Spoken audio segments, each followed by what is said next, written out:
പിന്നെ നമ്മൾ ഒരു വോൾട്ടേജ് സെറ്റ് ചെയ്യാം. ഇത് 30 സെറ്റ് ചെയ്യാം. 30 ഡിഗ്രി. നമ്മളൊന്ന് ഇത് 30 ഡിഗ്രി. പിന്നെ നമ്മളൊരു വോൾട്ടേജ് സെറ്റ് ചെയ്യാം. ഇപ്പം ഒരു 3.5 ഒക്കെ സെറ്റ് ചെയ്ത് വെക്കാം.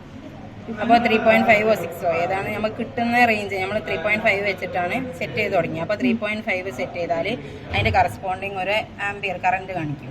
അപ്പം V × I എന്ന് പറഞ്ഞാൽ P ആണ് ഈ പവർ. അപ്പോൾ പവർ ഇപ്പോൾ 1.2 ആണ് നമുക്ക് കിട്ടിയത്. അപ്പോൾ 3.5ന് കറസ്പോണ്ടിങ് ആയിട്ടുള്ള കറണ്ടും കാൽക്കുലേറ്റ് ചെയ്ത് പവർ 1.2 കിട്ടി. ആ 1.2 ഉള്ളത് നമ്മളെ ഗ്രാഫ് ഉണ്ട്, ഒരു പവർ വേഴ്സസ് ടൈം ഗ്രാഫ്. അത് ഓൾറെഡി തരും. ആ ഗ്രാഫിൽ നിന്ന് ഈ പവർ 1.2 പവറിന് കറസ്പോണ്ടിങ് ആയിട്ടുള്ള ടൈം ഏതാന്ന് നോക്കുക. അപ്പോൾ ഒരു 3 മിനിറ്റ് ഇവിടെ 2 മിനിറ്റ് ആണ് കിട്ടുക. ആ 2 മിനിറ്റ് സ്റ്റോപ്പ് വാച്ചിൽ സ്റ്റാർട്ട് ചെയ്യാം. അപ്പം തന്നെ സ്റ്റാർട്ട് ചെയ്യണം. അങ്ങനെ 2 മിനിറ്റ് കഴിഞ്ഞതിന് ശേഷം ഈ ഇതിൽ റീഡിങ് എത്രയാണോ കാണിക്കുന്നത് അതാണ് നമ്മളിവിടെ എഴുതേണ്ടത്. അപ്പോൾ അടുത്തത് പിന്നെ മാറ്റി സെറ്റ് ചെയ്യാം. ഒരു 3.6 സെറ്റ് ചെയ്യുക. അതിൻ്റെ കറണ്ട് നോക്കുക, അതിന്റെ പവർ നോക്കാം. ആ പവറിന് കറസ്പോണ്ടിങ് ആയിട്ടുള്ള ടൈം ഗ്രാഫിൽ നിന്ന് കണ്ടുപിടിച്ചിട്ട് ആ ടൈം ഇവിടെ എഴുതാം.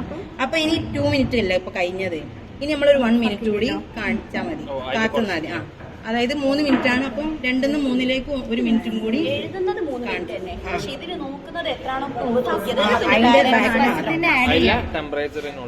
അതിന്റെ അത് കഴിഞ്ഞ ആ 1 മിനിറ്റ് കഴിഞ്ഞാലുള്ള ടെമ്പറേച്ചർ നോട്ട് ചെയ്യാം. ടൈമർ സെറ്റ് ചെയ്തില്ലേ, ആ സെറ്റ് ചെയ്യുമ്പോൾ തന്നെ അത് സ്റ്റാർട്ട് ചെയ്യണോ? നമ്മള് ടൈമർ ഓഫ് ആക്കില്ല, കണ്ടിന്യൂസ് ഗ്രാഫ് നോക്കൂലേ? ഈ 30 സെക്കൻഡ് സെറ്റ് ചെയ്യുന്ന സമയത്ത് ഓണാക്കി തുടങ്ങുന്നോ? അത് വേണ്ട. നമ്മൾ ഇത്